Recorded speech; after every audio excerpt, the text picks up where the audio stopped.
આજના વિડીયોમાં આપણે જોઈશું અલગીકરણની પદ્ધતિ માટેનો એક સરસ મજાનો TLM। તો એ માટે સૌપ્રથમ આ પ્રકારના આપણે ફ્લેશ કાર્ડ બનાવીશું। સૌપ્રથમ આપણો ફ્લેશ કાર્ડ છે વીણવું। અનાજમાંથી મોટા કદનો કચરો દૂર કરવા વીણવું પદ્ધતિ વપરાય છે।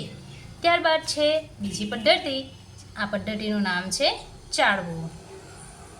મિશ્રણના બે ઘટકો જુદા જુદા કદના હોય ત્યારે ચાળણીની મદદથી ઘટકોને અલગ કરી શકાય છે।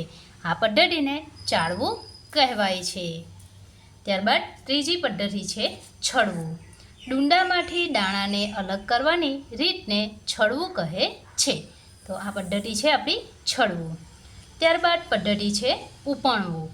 અનાજ કે કઠોળના દાણા સાથે વજનમાં ઘણા હલકા એવા ફોતરા કે અન્ય કચરો મિશ્ર થયેલ હોય છે।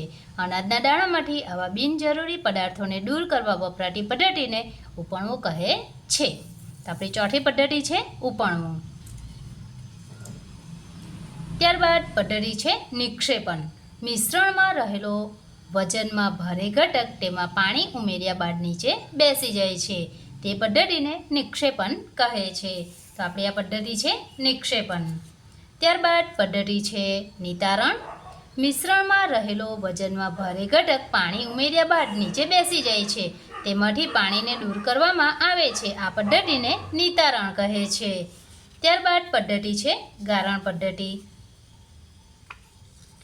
પાણીમાંથી અદ્રાવ્ય ઘન પદાર્થો દૂર કરવા માટે ગારણ પદ્ધતિ વપરાય છે।